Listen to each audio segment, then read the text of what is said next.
Hello guys, আসসালামু আলাইকুম। আশা করছি সবাই ভালো আছেন, আমি ভালো আছি।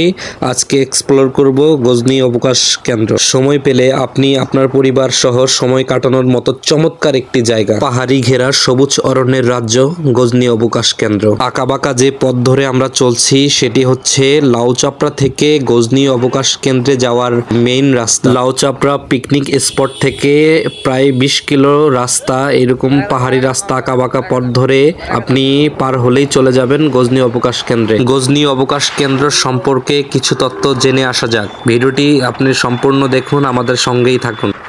গজনী অবকাশ কেন্দ্র বাংলাদেশের শেরপুর জেলার শহরের ঝিনাইগাতী উপজেলার কাংসা ইউনিয়নের গারো পাহাড়ের পদদেশে অবস্থিত। এর উত্তরেই রয়েছে ভারতের মেঘালয় রাজ্য।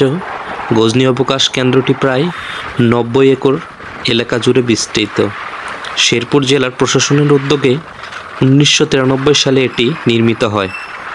এটি বৃহত্তর ময়মনসিংহ ও উত্তরাঞ্চলের প্রধান এবং আকর্ষণীয় পর্যটন কেন্দ্র হিসেবে বিবেচিত হয়। ডিসেম্বর থেকে জানুয়ারি ফেব্রুয়ারি এই সময়গুলোতে পর্যটন কেন্দ্রে পর্যটকের আনাগোনা বেড়েই যায়। গজনী অবকাশের যে মেইন স্পটটি রয়েছে সেখানে অনেক কিছু রয়েছে, তার থেকে আমার কাছে সব থেকে বেশি ভালো লেগেছে এবং আমি দারুণভাবে এনজয় করেছি রাস্তাটি।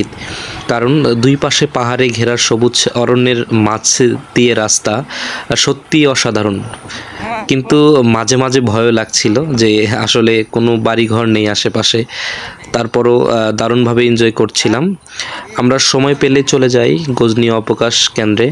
আপনিও সময় পেলে অবশ্যই ঘুরে যাবেন, দেখে যাবেন, ভালো লাগবে।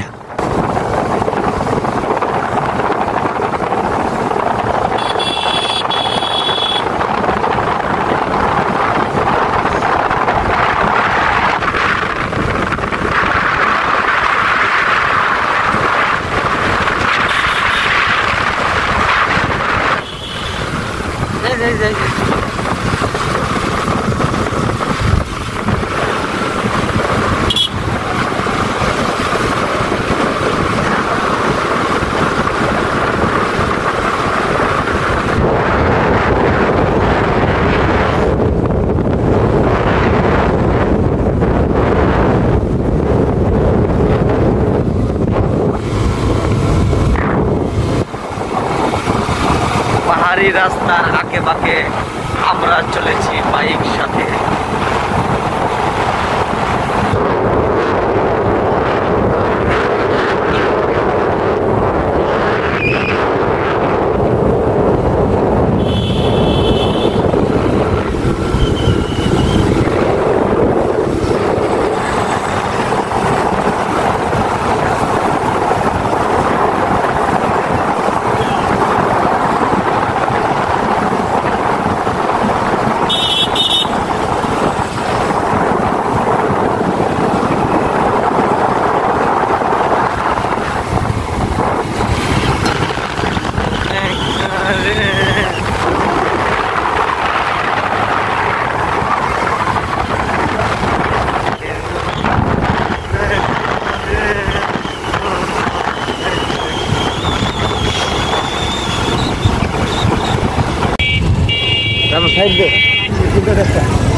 আমার দেখো কি আর